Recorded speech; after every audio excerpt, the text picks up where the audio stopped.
December in Chicago meant bone-deep cold that turned your breath into visible clouds and made every exposed inch of skin feel like it was being pricked with needles. I'd been chasing a lead on corporate fraud for 3 weeks, following money trails that zigzagged through shell companies and offshore accounts. My editor at the Tribune wanted results, and I was determined to deliver them even if it meant spending my evenings in parking garages interviewing nervous accountants. The underground parking structure beneath the Maxwell Street district wasn't where I'd planned to be at 10 p.m. on a Tuesday. My source, a mid-level executive at Meridian Holdings, had insisted on this location. Anonymous, he'd said. Safe, he'd promised. Looking around at the concrete pillars casting long shadows under flickering fluorescent tubes, I was starting to question his definition of both those words. I waited by my beat-up Honda Civic, checking my phone every 30 seconds. Amanda had texted earlier asking if I wanted to grab drinks after work. I'd lied and said I was covering a boring city council meeting. My best friend would have tried to talk me out of meeting a stranger in an isolated location, and she would have been absolutely right to do so. But good journalism required calculated risks, and this story was too important to let slip through my fingers because of reasonable caution. A black Mercedes pulled into the garage, its headlights sweeping across the empty spaces. Finally, I straightened, tucking my phone into my jacket pocket and pulling out the small voice recorder I kept for interviews. The car parked 3 spots away, engine still running. That should have been my first warning sign. The second came when 3 more vehicles entered the garage in quick succession. 2 SUVs and another sedan. All black, all expensive. They positioned themselves at the exits, blocking any escape routes. My source never got out of the Mercedes. Instead, 4 men emerged from the other vehicles. They wore dark suits and moved with the kind of coordinated precision that screamed professional security. Or worse. I took a step backward toward my car, hand fumbling for my keys. One of the men noticed the movement and pointed directly at me. 2 others immediately changed trajectory, closing the distance between us with frightening speed. "I think there's been a misunderstanding," I called out, trying to keep my voice steady. "I'm just a journalist meeting a source. We know who you are, Miss Turner." The voice came from behind me, and I spun to find a 5th man had somehow appeared without my noticing. He was younger than the others, maybe early 30s, with dark hair styled back from his face, and eyes so dark they looked black in the dim lighting. He wore an expensive charcoal suit, with a white dress shirt open at the collar, revealing a thick gold chain. Even in this terrible lighting, even with my heart pounding and adrenaline flooding my system, I registered that he was devastatingly handsome, which made the situation infinitely more terrifying. "I haven't done anything wrong," I said, hating how my voice shook slightly. "I'm just doing my job. Your job brought you to witness something you shouldn't have seen." He gestured toward the Mercedes, where a briefcase was being transferred between the original driver and a man I now recognized as Victor Castellano, a city alderman who'd been under investigation for corruption. "That transaction? The one you've been recording on your phone for the past 90 seconds? That's a problem." My hand was still in my jacket pocket, fingers wrapped around my phone. He knew. Of course he knew. "Take her phone," the man ordered. One of the security team stepped forward, and I had no choice but to surrender it. He examined the screen, then handed it to his boss. "You've been busy, Miss Turner. Photos, video, quite the documentation. Are you going to kill me?" The question came out before I could stop it. He looked genuinely surprised. "Kill you? No. That would be unnecessarily messy, and draw exactly the kind of attention we're trying to avoid." He deleted my recordings with quick, efficient motions, then pocketed my phone. "But I can't let you leave with what you've seen either." That puts us in a complicated position. 2 of his men moved to flank me. I considered screaming, but who would hear in an empty parking garage? I thought about running, but they'd positioned themselves to cut off every exit. I'd walked directly into a trap, and there was no clever way out. "Put her in the car," the man instructed. "We'll continue this conversation somewhere more private." The SUV ride took 40 minutes through Chicago's northwest suburbs, ending at a property that could only be described as a mansion. High walls, gated entrance, security cameras visible at every angle. The men escorted me inside with hands on my arms. Not rough, but firm enough to make clear that cooperation was my only option. The interior was elegantly decorated with a mix of modern and classical Italian furniture. Art that looked expensive, hung on walls painted in warm neutrals. This wasn't a warehouse or abandoned building where bad things happened to unlucky witnesses. This was someone's home. They led me to a study lined with bookshelves, sat me in a leather chair across from a massive desk, and waited. Minutes stretched into an uncomfortable silence before the man from the garage entered, closing the door behind him. Chloe Turner, 27, investigative journalist for the Chicago Tribune, he said, reading from a file that had appeared on his desk. Parents deceased. Car accident when you were 19. No siblings. Graduated from Northwestern with a journalism degree. Minor in economics. You've been chasing the Meridian Holdings story for 6 weeks. He looked up. How close were you to publishing? I don't have to answer your questions. You're absolutely right. You don't. He leaned back in his chair, studying me with an intensity that made me want to squirm. But you're here, in my home, because you witnessed a transaction between my organization and a city official. That makes you a liability. I'm trying to determine what kind of liability. Your organization, I repeated. Understanding clicked into place. Your Mafia. I prefer to think of my family's business as diversified interests with international reach, but yes, if you want to use crude terminology. He didn't seem bothered by the accusation. My name is Nicholas Versiani. And now we have a problem, Miss Turner, because you can't unknow what you've seen. My phone buzzed in his jacket pocket. Probably Amanda wondering why I wasn't answering. Nicholas pulled it out, glanced at the screen, then showed it to me. Amanda's name and photo filled the display. Your friend is worried about you, he observed. Should we let her know you're safe? Don't involve her in this. I have no intention of involving anyone else. The situation is complicated enough. He silenced the phone and set it on his desk. Here's what's going to happen. You're going to stay here tonight while I verify your story and determine the best path forward. Tomorrow we'll have a more detailed conversation about your future. You mean whether I'm going to disappear permanently?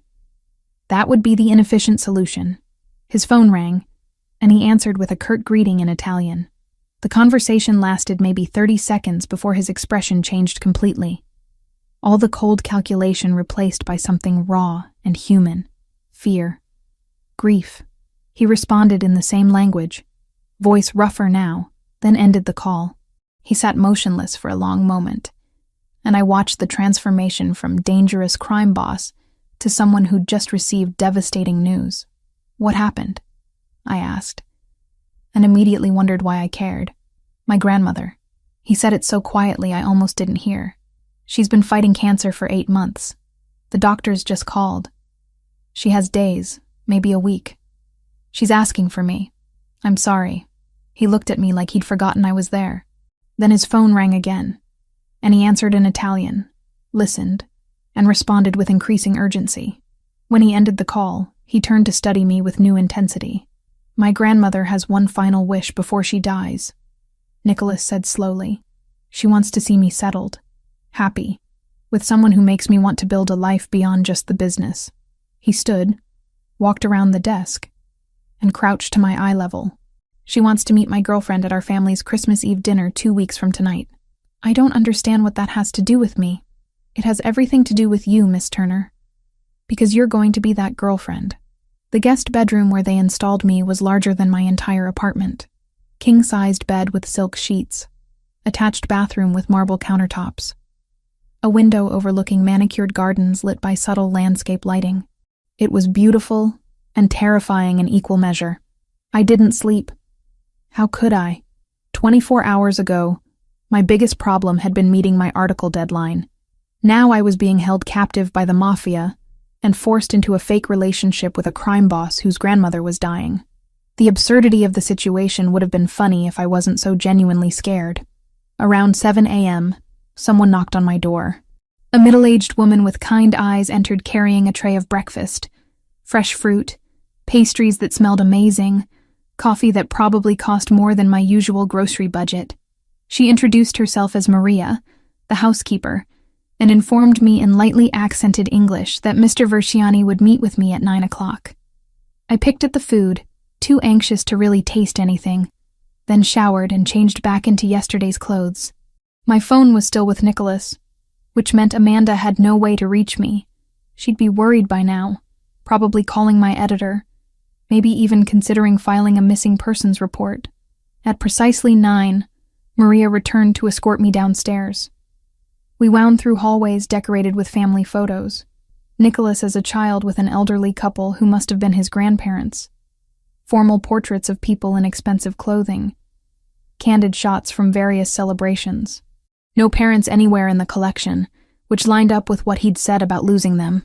Nicholas was waiting in the same study from last night, but daylight streaming through tall windows made everything look different. Less intimidating, more like an actual workspace. He'd changed into dark jeans and a black sweater, the gold chain still visible at his collar. Without the formal suit, he looked younger, more approachable. Still dangerously handsome, though. That hadn't changed. "Good morning, Miss Turner. I trust you slept well." "I didn't sleep at all, actually. Turns out being kidnapped by the Mafia doesn't promote restful nights. Technically, you witnessed a crime and were detained for questioning. Kidnapping implies ransom demands and violence, neither of which are part of this situation."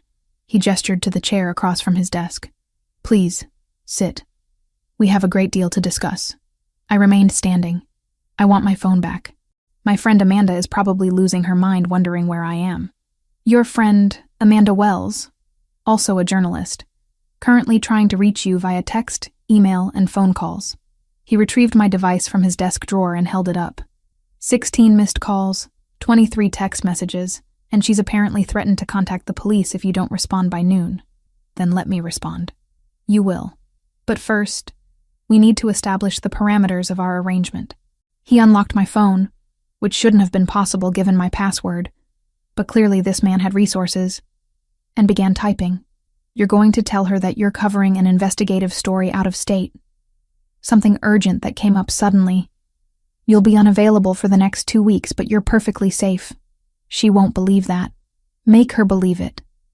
Your friend's safety and yours depends on maintaining the fiction that everything is normal in your life." He finished typing and showed me the screen. The message was convincing, casual enough to sound like me, specific enough to address Amanda's concerns. "Send this. Now." I took the phone, read through his words again, and added a few small touches that Amanda would recognize as authentically mine.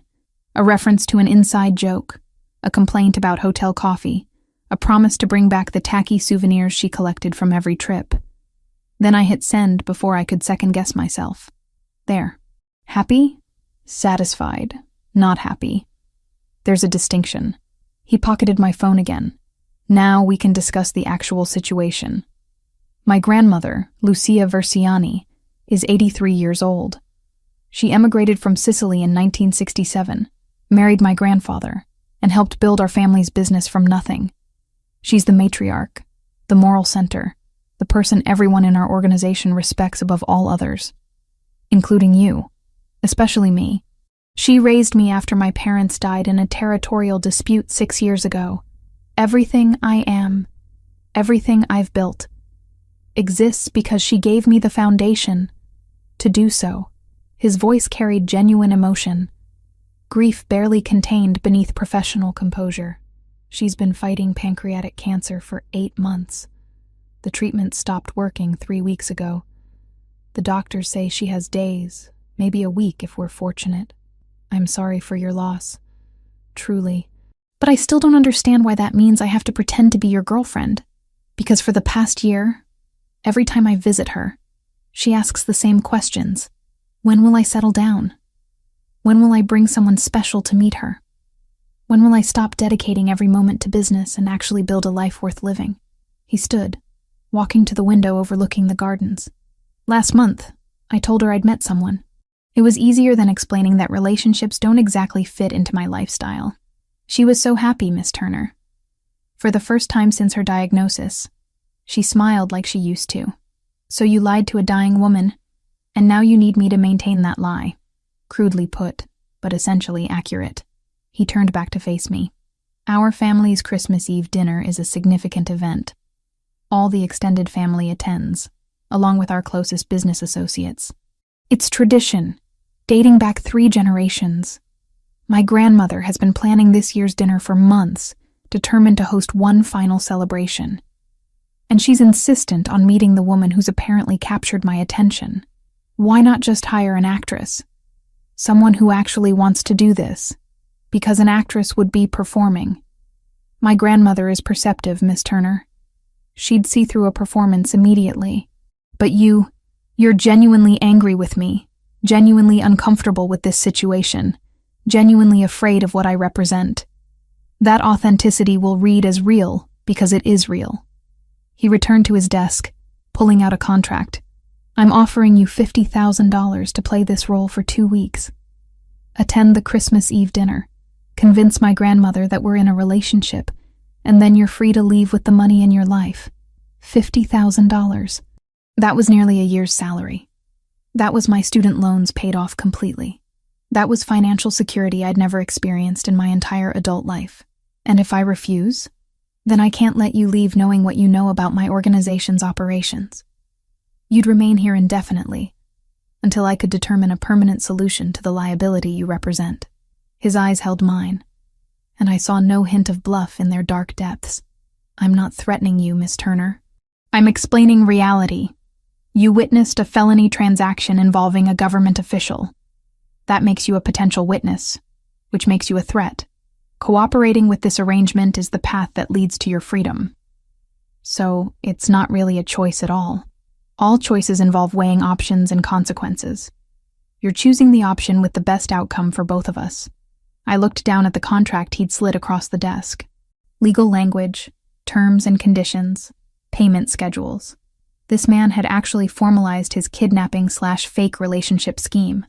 The absurdity hit me again. But this time I recognized it for what it was. A man desperate to give his dying grandmother one final moment of peace, regardless of the methods required. I'll need my own clothes. My apartment key is in my jacket pocket back in my car, which I assume your people have already retrieved from that parking garage. Already done. We collected your vehicle last night and had it transported here. Your keys, wallet, and other personal belongings are in the guest room. And yes, we can send people to your apartment to collect appropriate clothing and necessities. I'll give you a list, but I want to call Amanda. Actually speak to her, not just text. You'll have supervised calls each evening. 5 minutes, general reassurances. Nothing that reveals your actual location or situation. This is insane.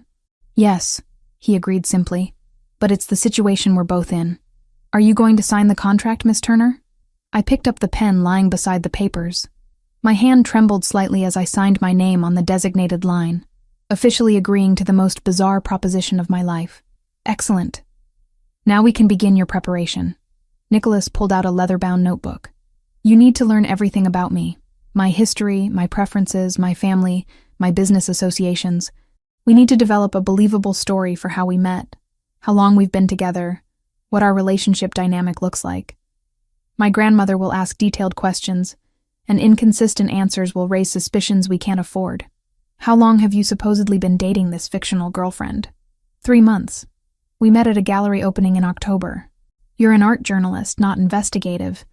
Safer story, less likely to intersect with people who might recognize you from your actual work. He started writing notes. We'll keep your real name and general background, changing only the specific details that might complicate things. And you expect me to memorize all of this in less than 2 weeks? You're an investigative journalist. Research and retention are literally your profession. He slid the notebook across the desk. Start reading. We'll begin practical exercises this afternoon. The notebook contained pages of information. Nicholas's childhood in Sicily before his family immigrated. His parents' deaths in what was described as a business dispute. His grandmother's role in raising him. Names and relationships of dozens of family members and associates.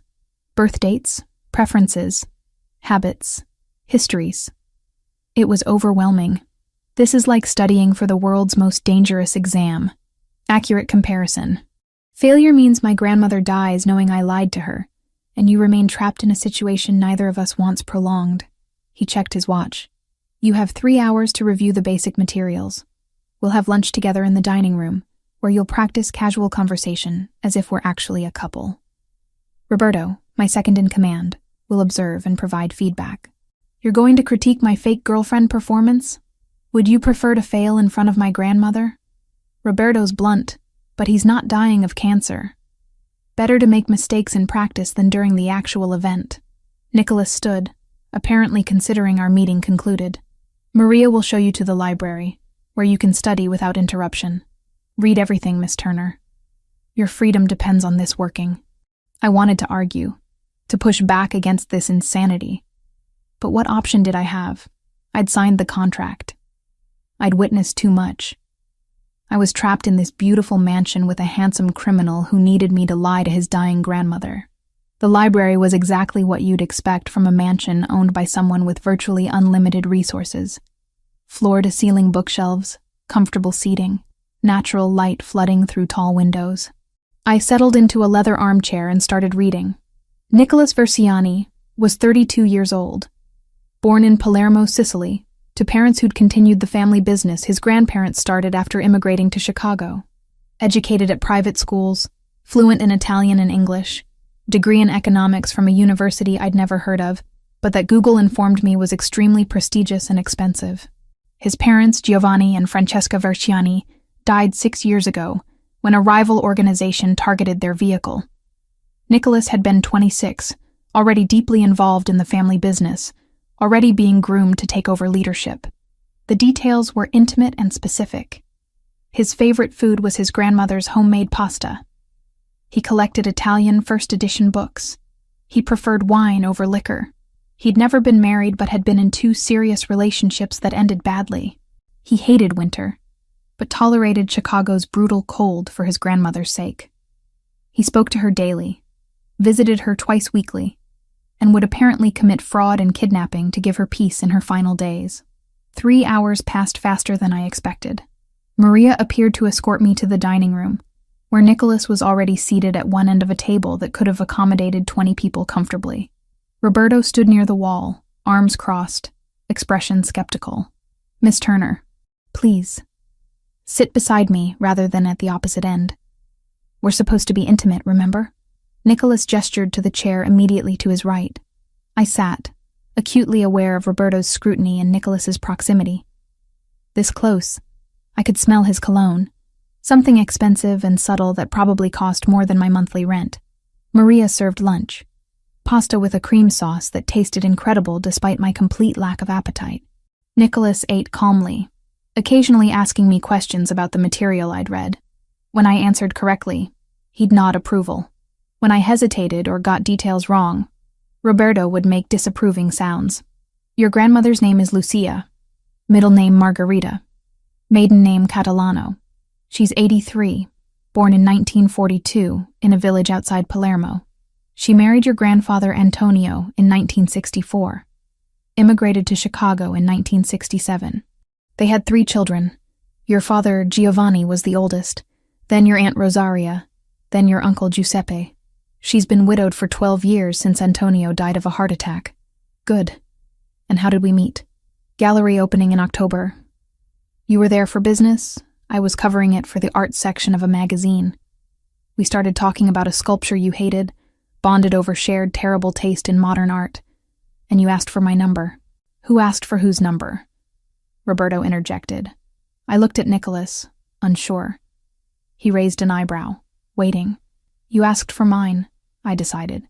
You're confident enough to make the first move, and it fits your personality profile better. Acceptable, Roberto said grudgingly, but you need to sound more certain. Hesitation indicates lying. The afternoon continued in this fashion. Questions, corrections, uncomfortable proximity to Nicholas as we practiced the small intimacies that couples display naturally.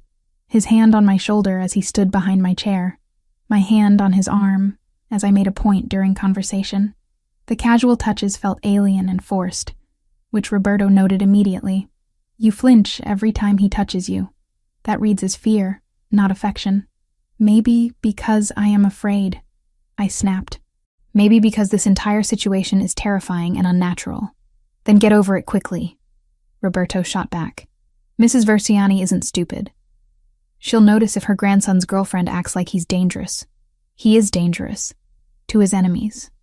not to the woman he supposedly loves. Roberto moved closer, his presence intimidating. You need to understand something, Miss Turner. Nicholas would never hurt someone under his protection. He couldn't save his parents, couldn't save his sister.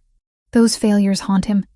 He'd die before letting harm come to anyone he claims to care about. I looked at Nicholas, who'd gone very still. Your sister? That's not in the notebook, he said quietly. No, because it's not something I discuss. But Roberto's right. You should know. Nicholas set down his fork, appetite apparently gone. 5 years ago, my younger sister Carla was killed in a kidnapping attempt. She was 21, studying at university, supposed to be safe under our security protocols. She wasn't involved in the business, wasn't part of any conflicts, just an innocent who died because someone wanted to hurt me. The grief in his voice was raw and real, and suddenly this intimidating crime boss looked like a man who'd lost too much too young. I'm sorry, I didn't know. How could you? It's not the kind of thing we advertise. He stood abruptly. Let's take a break. You've absorbed a great deal of information today. We'll resume tomorrow morning. I watched him leave, Roberto following after giving me one final assessing look. Then I was alone in the massive dining room, surrounded by expensive furniture and family photographs that told stories of loss and survival. My phone buzzed. Nicholas had returned it during lunch. Amanda had responded to my message, still skeptical, but apparently reassured enough not to call the police. I typed out another casual update, hating every lying word, but understanding that truth would put her in danger. Maria appeared to escort me back to my room. You did well today, she said kindly. Mr. Nicholas is not an easy man, but he's a good man in ways that matter. He's holding me hostage to lie to his dying grandmother. He's desperate to give her peace before she dies. Sometimes good people do questionable things for the right reasons. She opened my bedroom door. Your belongings from your apartment arrived while you were at lunch. And Mr. Nicholas wanted me to tell you, if you need anything, ask. He means it. After she left, I found my suitcases stacked neatly in the corner. Someone had gone through my apartment, packed my clothes and toiletries, even grabbed my laptop. Looking through the familiar items felt surreal. Pieces of my real life transported into this strange new reality. I pulled out my phone and called Amanda, keeping it brief and casual despite the supervised call limitation. She believed my story about the out-of-state assignment, or at least pretended to believe it. When we hung up, guilt sat heavy in my chest. 2 weeks. I just had to survive 2 weeks of this elaborate deception, convince a dying woman that her grandson had found happiness, collect $50,000, and return to my normal life. How hard could it possibly be? The week passed in a strange rhythm of rehearsals, corrections, and increasingly natural interactions. By day 5, I could recite Nicholas's entire family tree without hesitation, knew his preferences in everything from music to architecture, and had memorized enough Italian phrases to hold basic conversations. Roberto's critiques became less frequent, which I took as grudging approval. But the real shift happened during our shopping trip. Nicholas insisted we needed to select appropriate clothing for the various Christmas events. Not just the main dinner, but family gatherings leading up to it. Church services, casual visits with his grandmother. I'd assumed he'd send me with Maria or one of his staff. But instead he drove us himself to an exclusive boutique in downtown Chicago that apparently stayed open late for special clients. The owner, a sophisticated woman named Elise, greeted Nicholas with familiar warmth. It's been too long, and this must be the famous Chloe I've heard about. I managed not to react visibly to being discussed by strangers, instead smiling like this was perfectly normal. Nicholas's hand settled naturally at the small of my back, as Elise led us through displays of designer clothing that probably cost more than my car. We need several outfits, Nicholas explained. Something elegant for Christmas Eve, something more casual for family dinners, appropriate church attire, and general winter wear. I have my own clothes, I protested quietly, as Elise began pulling pieces from racks. You have clothes suitable for your real life. This is a performance that requires a specific wardrobe. He turned to Elise. Show her the emerald dress first. It'll complement her eyes. The emerald dress was stunning. Silk that draped elegantly, neckline that was sophisticated without being revealing, cut that somehow made me look taller, and more graceful than I actually was. I stepped out of the dressing room feeling absurdly self-conscious, and Nicholas's expression when he saw me made my breath catch. "Perfect," he said quietly. "That one is essential. It's also probably more expensive than my monthly rent. Good thing you're not paying for it then." He stood, walking a slow circle around me. The attention should have felt objectifying, but instead it felt like an artist examining his work. "Elise, we'll take this one. Now show her the burgundy option." The afternoon continued in this fashion, me trying on clothing while Nicholas provided commentary with surprising expertise in women's fashion. The burgundy dress was purchased, along with a sophisticated charcoal pantsuit, a cream-colored dress perfect for church, designer jeans paired with cashmere sweaters in various shades, and winter coats that actually fit properly, unlike my threadbare parka. "This is too much," I said during a break while Elise processed the purchases. "I'm only here for 2 weeks. 2 weeks where you need to convincingly portray someone who belongs in my world. That requires looking the part." He gestured to the mountain of shopping bags accumulating near the register. "Besides, the clothes are yours to keep afterward. Consider it part of your compensation. I don't want compensation in designer dresses. No, you want $50,000 and your freedom. The dresses are a bonus." He moved closer, close enough that I had to tilt my head back to maintain eye contact. "You're doing well, Chloe. Better than I expected. The initial fear is fading. You're starting to actually engage with the role instead of just enduring it. Maybe I'm just a better actress than you gave me credit for. Maybe. Or maybe you're discovering that I'm not quite the monster you assumed I was." Before I could respond, his phone rang. He stepped away to answer, and his expression darkened immediately. The conversation was brief and entirely in Italian, but I caught enough words to recognize bad news. When he ended the call, he looked exhausted. "My grandmother had another episode. She's stable now, but the doctors are reducing her timeline projections. Days, not weeks." He ran a hand through his hair, disrupting the careful styling. "We need to move up the family introduction. She's asking to meet you tomorrow." "Tomorrow? Nicholas, I'm not ready." "You'll have to be ready. She's insistent, and I can't deny her this." He returned to the register, pulling out a credit card. "Elise, we need everything delivered to my address within 2 hours. Include accessories, jewelry, shoes, whatever you think appropriate." The drive back to the mansion was tense and silent. I could feel Nicholas's anxiety radiating off him in waves. See how tightly he gripped the steering wheel. This powerful, controlled man was terrified of losing the one person who mattered most to him. "What do I need to know about meeting her?" I asked as we pulled through the gated entrance. "Be yourself. She responds to authenticity, not performance. But remember, she thinks we've been together 3 months, that I'm genuinely in love with you, that you've made me happier than I've been in years." He parked and turned to face me fully. "Can you do that? Can you make a dying woman believe her grandson has found something worth living for beyond just business and revenge?" The vulnerability in his question caught me completely off guard. "I'll do my best. That's all I can ask." That evening, instead of our usual supervised phone call with Amanda, Nicholas joined me in the library where I'd been reviewing family information one more time. He carried 2 glasses of wine and settled into the chair across from mine. "Tell me about Amanda," he said unexpectedly. "Why?" "Because my grandmother will ask about your friends, your life, the people who matter to you. If I don't know these details, inconsistencies will emerge." He sipped his wine. "So tell me, how long have you known her?" 5 years. We met in a journalism seminar at Northwestern, bonded over shared cynicism about corporate media, and ended up as roommates for 2 years before I got my current apartment. I accepted the wine glass he offered. She's the person who talked me into investigative work instead of playing it safe with lifestyle journalism. She's also the person who'll absolutely murder you if anything happens to me. Noted. What else should I know? We spent 2 hours talking, and somewhere in that conversation, something shifted. We stopped being captor and captive, stopped being crime boss and journalist, and became just 2 people sharing stories. I learned about his grandmother's immigration story, about building a life in a new country with nothing but determination and family bonds. He learned about my parents' death, about putting myself through college on scholarships and student loans, about the loneliness of having no family left. You're very much alone, he observed quietly. So are you.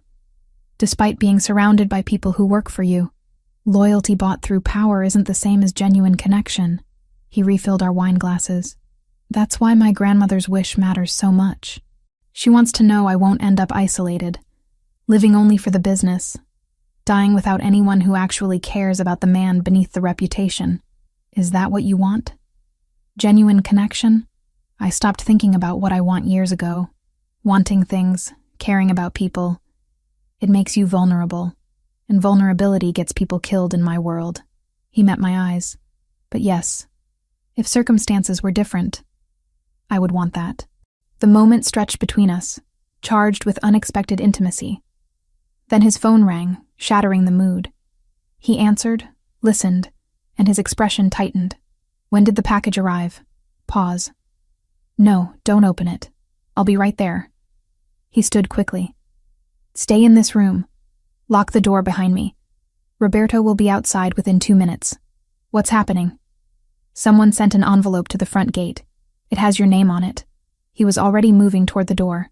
That means someone knows you're here, which means we have a serious security problem. After he left, I locked the door as instructed and waited. Minutes felt like hours. Finally, Roberto's voice came through the wood, telling me it was safe to open up. What was in the envelope? I asked as soon as I let him in. Photographs. You entering this property. You shopping with Nicholas today. You standing in the window of the guest room. Roberto's expression was grim. The Albanian organization has been watching. They know about you, which makes you a target. The Albanians? I thought Nicholas's business was with city officials, and Nicholas's business involves many players, including rival organizations who'd love to find a weakness they can exploit. He gestured toward the hallway. Come with me. We're moving you to a more secure location within the house. The new room was in the center of the mansion. No windows, reinforced door. It felt less like a bedroom and more like a bunker. Nicholas arrived 20 minutes later, looking darker than I'd ever seen him. This changes things, he said without preamble. The Albanians are escalating. They've been looking for leverage against our organization since we took over several waterfront territories they wanted. Finding out about you gives them exactly that leverage. So what do? We accelerate the timeline. Family dinner is now in 5 days instead of 2 weeks. We'll host it here where security is tightest. And you... He moved closer, and I saw genuine fear in his eyes. You don't leave this property under any circumstances until this is resolved. The Albanians have no problem targeting civilians to make their point. You're saying I'm in actual danger because of your business conflicts. Yes, which is why I'm doubling your security detail and keeping you close. He pulled out his phone, showing me the photographs that had been delivered. They were recent, detailed, invasive. They're sending a message. They know where you are, who you are, and they're considering their options. Options like kidnapping me? Or worse. He pocketed the phone. I won't let that happen. Whatever else you might think of me, understand this. I protect what's mine. And right now, for better or worse, you're under my protection. I'm not yours. To them, you are. And that's all that matters.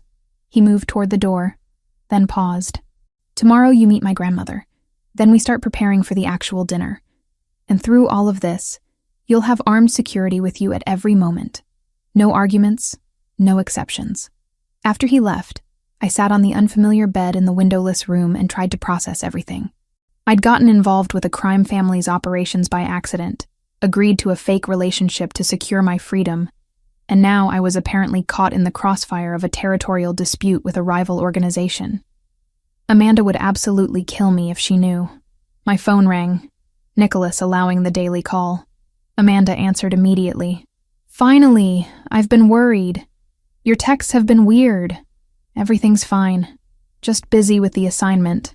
The lie tasted bitter. How are things there? Boring without you. But I've been doing some research on that Meridian Holdings story you were chasing. Her voice carried concern. Chloe, be careful. Some of the people connected to that company have dangerous associations. I found links to organized crime families, money laundering, the kind of stuff that gets reporters hurt. I'm being careful. I promise. You better be. I need my best friend back in one piece. We chatted for the permitted 5 minutes, and when we hung up, guilt sat heavy in my chest. Amanda was worried about me investigating crime families while I was literally living with one. Nicholas returned later with Maria, who brought dinner and kindly words about the situation being temporary. After they left, I picked at the food and wondered how I'd ended up in a windowless room, protected by guards from a Mafia boss, preparing to lie to his dying grandmother while rival criminals photographed my every movement. 2 weeks ago, my biggest problem had been meeting an article deadline. Now I was trapped in something far more dangerous than I'd ever imagined, and the man holding me captive was starting to feel less like a villain and more like someone just trying to protect the few people he had left to care about, which was possibly the most dangerous realization of all. Meeting his grandmother changed something fundamental. I'd expected judgment, maybe suspicion. Instead, Lucia Verciani looked at me with eyes that had seen 8 decades of life and made her own calculations about what mattered. She held my hand with surprising strength for someone so diminished by disease, studied my face like she was reading a book, written in a language only she understood, and asked questions that had nothing to do with our fabricated love story. "You have lost people," she said after 20 minutes of polite conversation about how Nicholas and I supposedly met. Not a question, a statement. My parents, 6 years ago. Then you understand what it means to carry grief. She glanced at Nicholas, who stood near the window of her hospital room looking uncomfortable with emotions he couldn't control. My grandson carries too much, always trying to protect everyone, never letting anyone protect him. He's dedicated to his family, I offered carefully. Dedicated. She made a dismissive sound. Obsessed is the word. Ever since Giovanni and Francesca died. Ever since Carla. Her voice broke slightly. He thinks if he controls everything, plans everything, no one else will die. But control is an illusion, child. Death comes when it wants. Nicholas turned from the window. Nonna, you're supposed to be resting, not philosophizing about mortality. I am dying. I can philosophize about whatever I want, but her tone was affectionate. She looked back at me. You will take care of him when I'm gone? The weight of that question pressed against my chest. This woman genuinely believed I'd be part of Nicholas's life after she died. She was asking me to carry a responsibility I'd never agreed to, built on lies I was being paid to tell. I'll do my best, I said, because what else could I say? She seemed satisfied with that non-answer, and drifted into talking about Christmas plans, about family members who'd be attending the dinner, about traditions she wanted honored one final time. Nicholas relaxed slightly as the conversation moved to safer territory. On the drive back, neither of us spoke for the first 10 minutes. Then Nicholas said quietly, "Thank you for not correcting her assumptions." About what? About still being around after she's gone. About any of this being permanent. He kept his eyes on the road. She needs to believe I won't be alone. You won't be alone. You have Roberto, your whole organization, extended family, people who work for me or owe me something. That's not the same as having someone who chooses to stay. His hands tightened on the steering wheel. My grandmother understands that distinction better than anyone. I didn't know how to respond to that level of honesty, so I changed the subject. She mentioned your sister, Carla. His jaw clenched. I told you about her yesterday. You said she died. You didn't say it still destroys you to hear her name. Some wounds don't heal. They just become part of your landscape. He pulled through the mansion gates, nodding to security. She was 21, studying architecture at university. She wanted to design buildings that made cities better, spaces that helped people instead of just housing them. She had no interest in the family business, wanted nothing to do with any of it. What happened? Someone decided the best way to hurt me was through her. He parked but didn't get out immediately. They grabbed her leaving campus, demanded I surrender territory, turn over resources, basically destroy everything my family had built. I was trying to negotiate when... He stopped, breathing carefully. They killed her anyway. Sent her body back as a message that mercy isn't profitable in our world. Nicholas, 5 years ago, I was 27. Thought I understood how dangerous this life was. Thought I'd taken all the right precautions. I was wrong. He finally looked at me.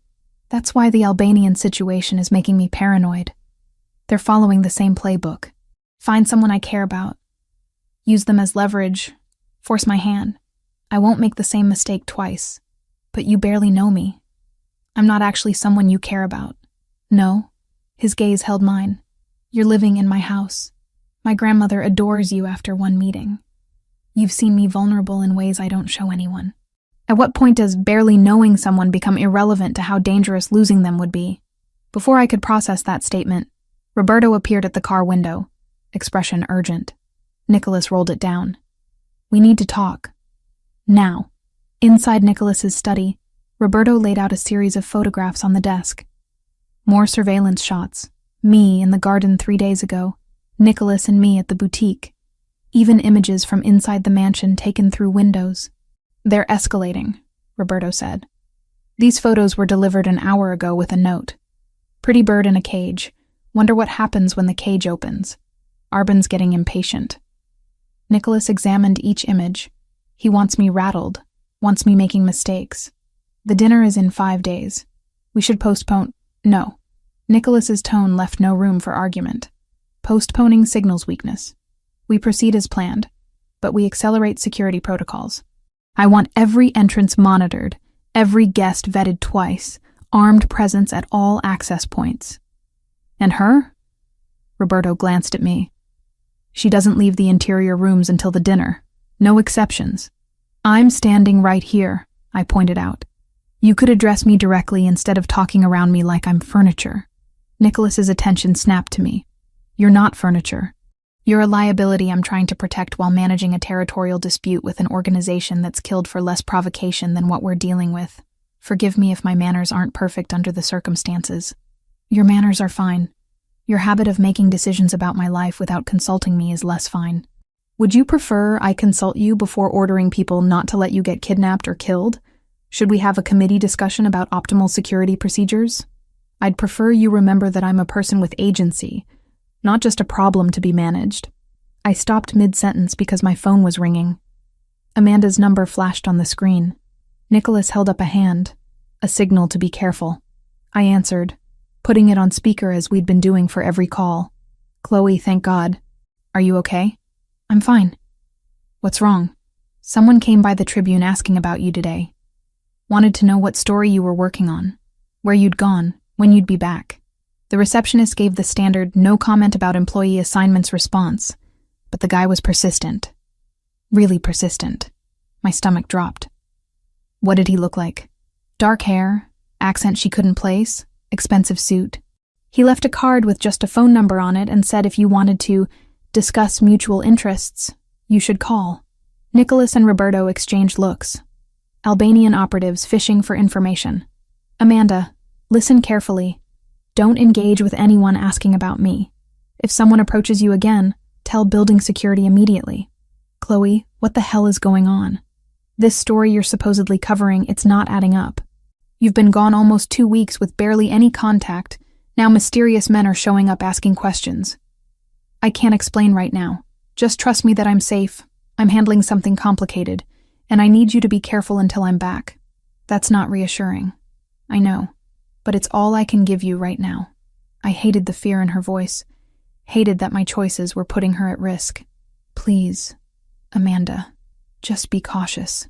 After we hung up, the silence in the study was oppressive.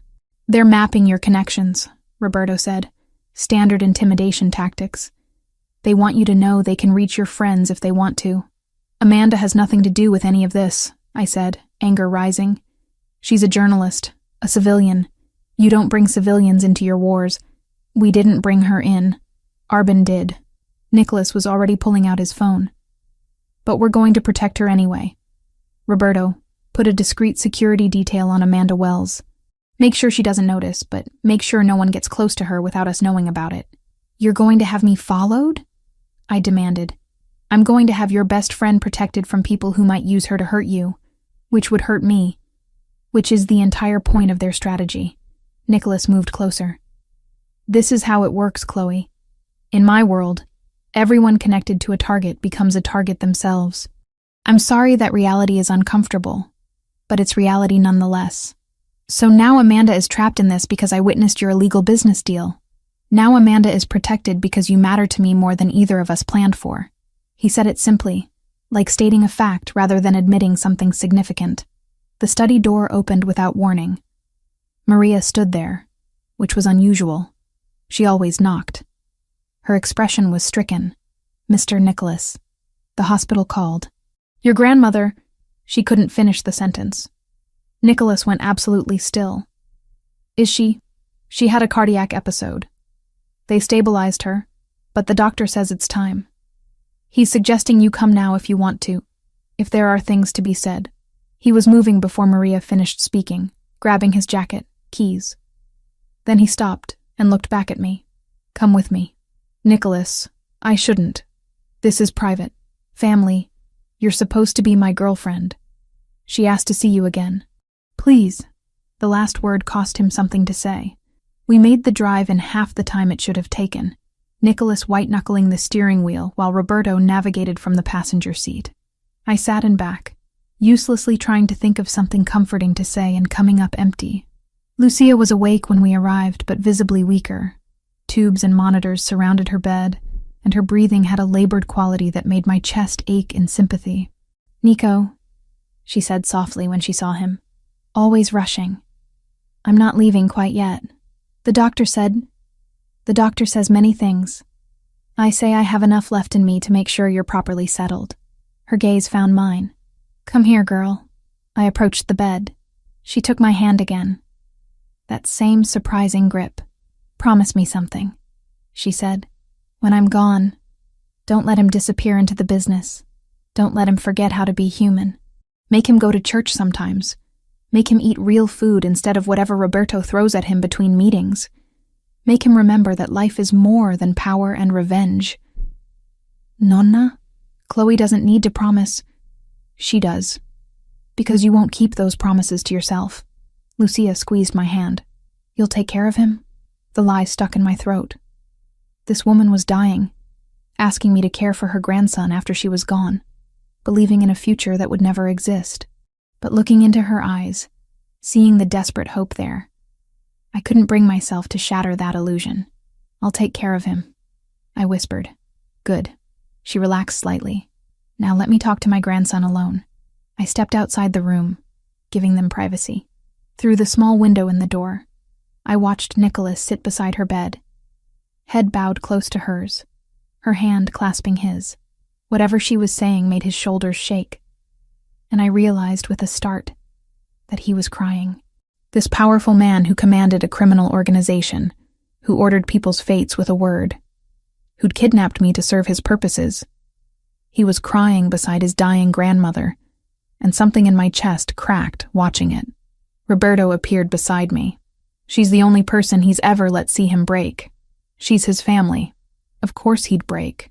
You don't understand how rare that is in our world. Showing weakness even to family can get you killed. But with her, he's always just been Nico. Not the boss, not the heir, just her grandson. Roberto's expression softened. He's going to be unbearable after she's gone. All that grief with nowhere to put it except into work and violence. Then maybe someone should make sure he has somewhere else to put it. Maybe someone should. Roberto looked at me meaningfully. If that someone is planning to stick around long term. Before I could respond to that loaded statement, Nicholas emerged from the room. His eyes were red, but his expression was composed again. She wants to rest.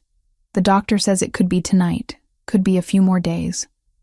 Her heart is failing, but she's stubborn. He rubbed his face. We're moving the dinner up, day after tomorrow. If she's still here, we'll bring everyone to her after. If she's not, his voice caught. If she's not, at least I kept my promise to give her one last Christmas. We drove back in silence. When we arrived at the mansion, Nicholas disappeared into his study without a word. Maria whispered that this was normal, that he needed space to process, that I shouldn't take it personally.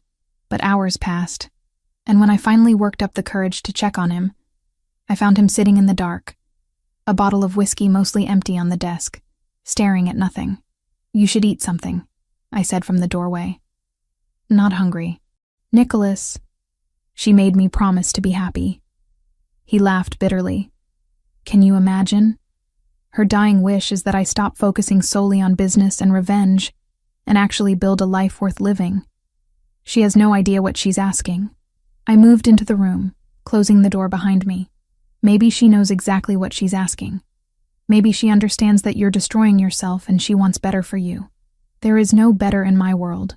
There's survival and there's death. She's romanticizing something that doesn't exist. Or you've forgotten it can exist because you've spent 5 years punishing yourself for your sister's death. The words came out harsher than I intended. You can't protect everyone, Nicholas. You can't control everything.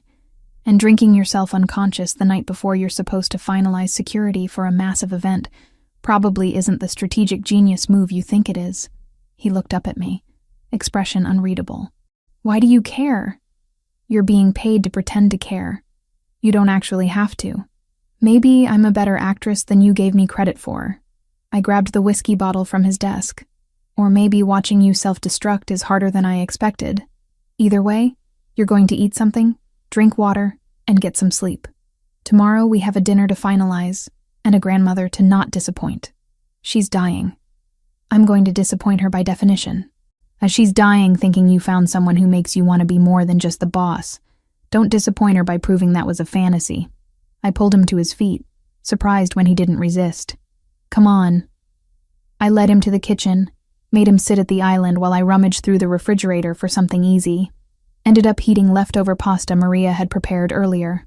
The entire time, he watched me with an intensity that made me hyper-aware of every movement. You know you don't have to do this, he said as I set the plate in front of him. Do what? Take care of me. That's not part of our arrangement.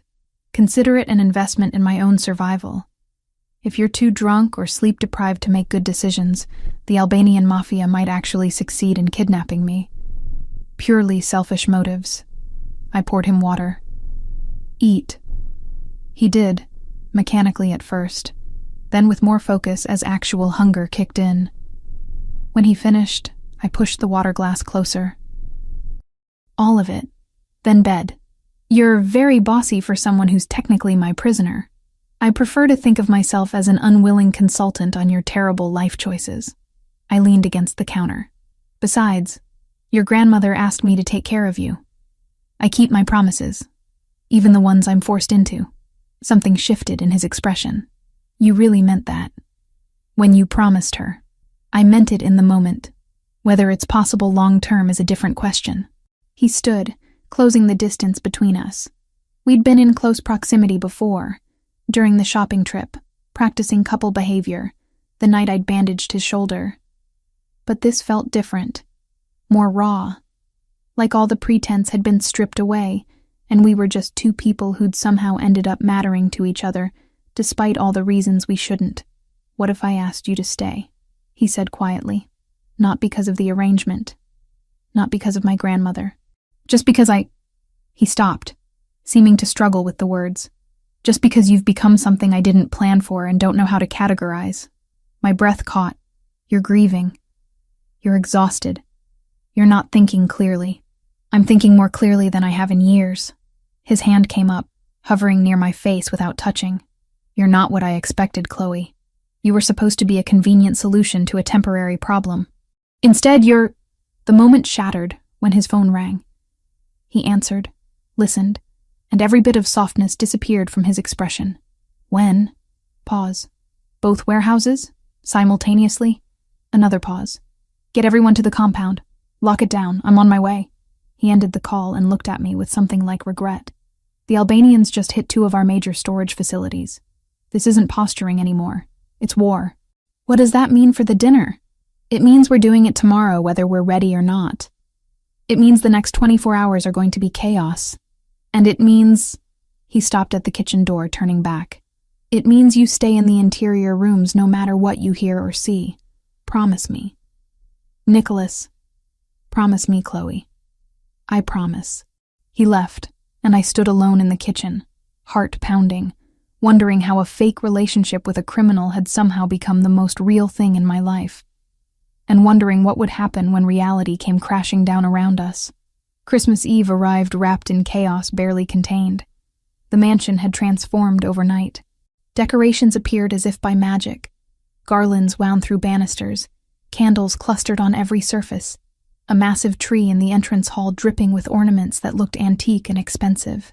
Tables were being arranged in the grand dining room by staff I'd never seen before, all moving with precision under Maria's watchful direction.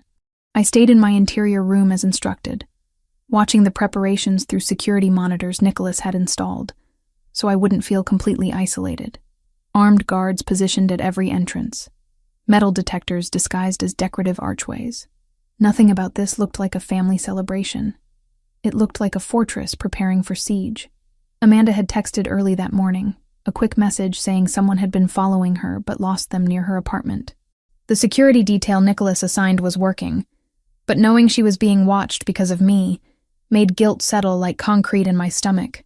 Maria arrived at noon with the dress Nicholas had selected, the emerald silk that had made his breath catch in the boutique.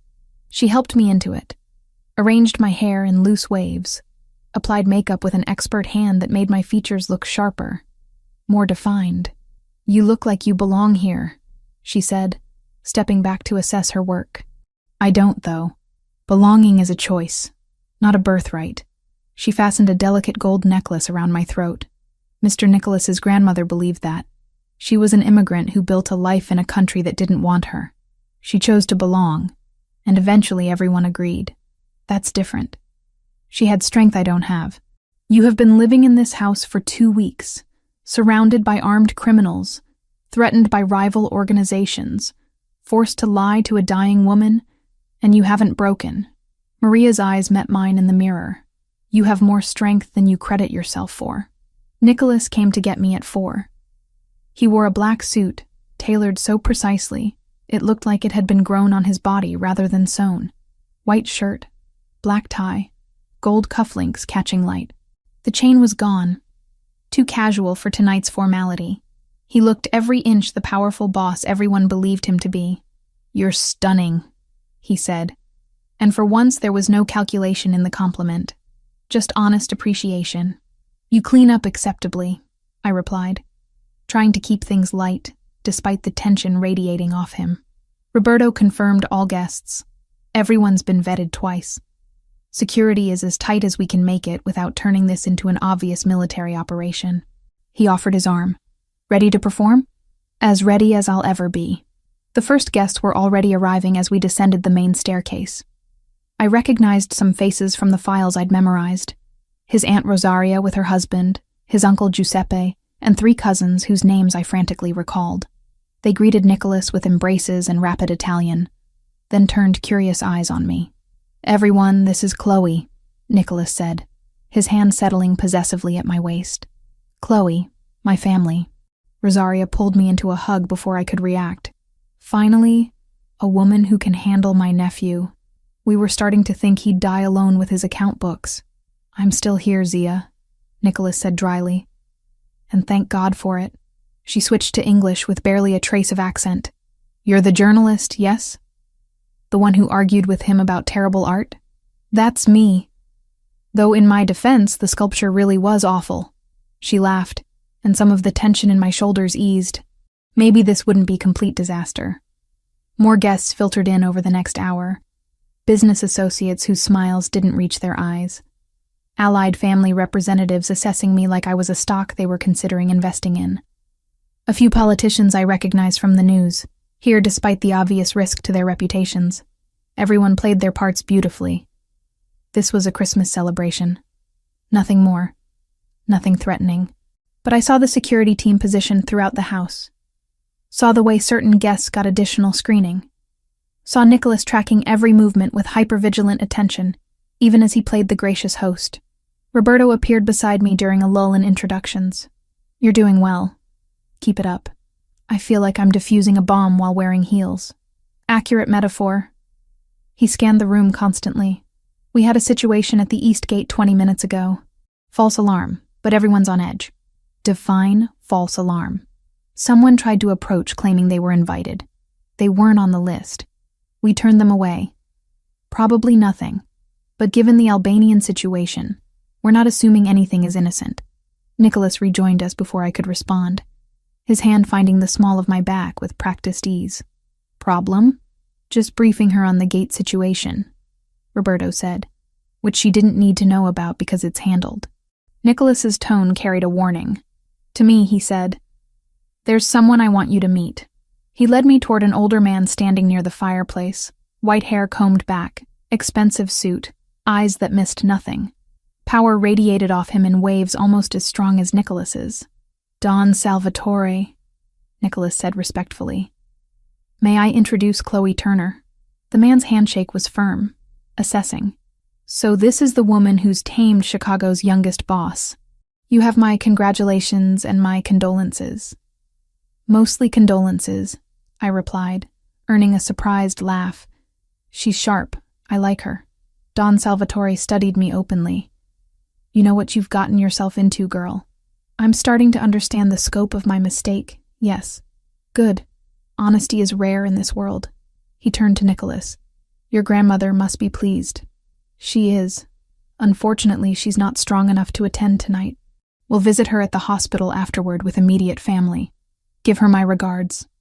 Lucia Verciani is one of the finest women I've had the privilege to know." The Don's expression softened. "She deserves to see her grandson happy before she goes." After he moved away, I whispered, "Who is he really?" "Head of the Salvatore family.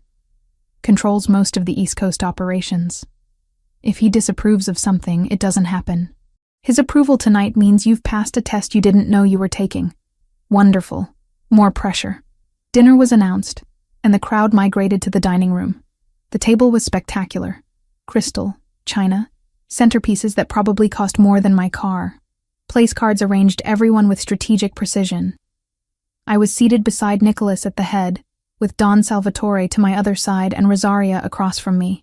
The meal progressed in waves: antipasti, pasta, fish, meat, each course more elaborate than the last. Wine flowed freely. Conversation rose and fell in multiple languages. I fielded questions about my work, my family, how I dealt with Nicholas's demanding schedule. I lied smoothly, the story we'd crafted becoming easier to tell with each repetition. But under the surface, tension hummed. Nicholas barely touched his food, his attention constantly scanning the room. Roberto stood near the door, earpiece visible now, no longer pretending this was just a party. Other security personnel had positioned themselves at every exit. Midway through the main course, my phone buzzed in the small clutch I'd brought. Amanda's name flashed on the screen. I glanced at Nicholas, who gave a subtle nod. I excused myself, moving to an anteroom off the dining area. "Amanda, everything okay?" "Define okay." Her voice was strained. "The guy following me is gone, but there's someone watching my building. Black car, tinted windows, been there for hours. Chloe, what the hell is going on? And don't tell me you're covering a story out of state because I'm not an idiot. I can't explain right now, but the security watching you, they're there to protect you, not hurt you." "Security? Chloe, are you in danger?" Before I could answer, I heard raised voices from the entrance hall, not shouting, but urgent. Nicholas appeared in the doorway of the anteroom, expression hard. "We need to end this call, now. Amanda, I have to go. Stay inside your apartment. Don't open the door for anyone except police with visible badges. I'll call you when I can." "Chloe," I hung up, guilt and fear warring in my chest. "What's happening?" "Carlo's here. My cousin. The one we identified as the traitor working with the Albanians." Nicholas's jaw was tight. "He's demanding entry, claiming he has a right to attend family Christmas. Do you let him in? If I don't, he'll make a scene that draws attention we can't afford. If I do, we have a confirmed Albanian informant inside the house during our most vulnerable gathering." He pulled out his phone, typing rapidly. "Roberto's running interference, but I need to handle this personally. Come with me." We returned to the dining room. Nicholas stood, raising his wineglass. "My apologies for the interruption. There's a small matter at the entrance that requires my attention. Please, continue enjoying your meal. I'll return momentarily." The murmur of conversation resumed as we exited. In the entrance hall, Carlo stood flanked by two of Roberto's security team. He was younger than I expected, maybe 25, with Nicholas's dark coloring but without the same presence. When he saw us, His expression twisted into something ugly. Finally, the great Nicholas Verciani graces me with his attention. Carlo's words slurred slightly. He'd been drinking. Too busy with your new toy to remember family? You're not invited, Carlo. You know why? Because you think I'm a traitor? You have no proof. I have surveillance footage of you meeting with Albanian operatives 3 times in the past 2 weeks.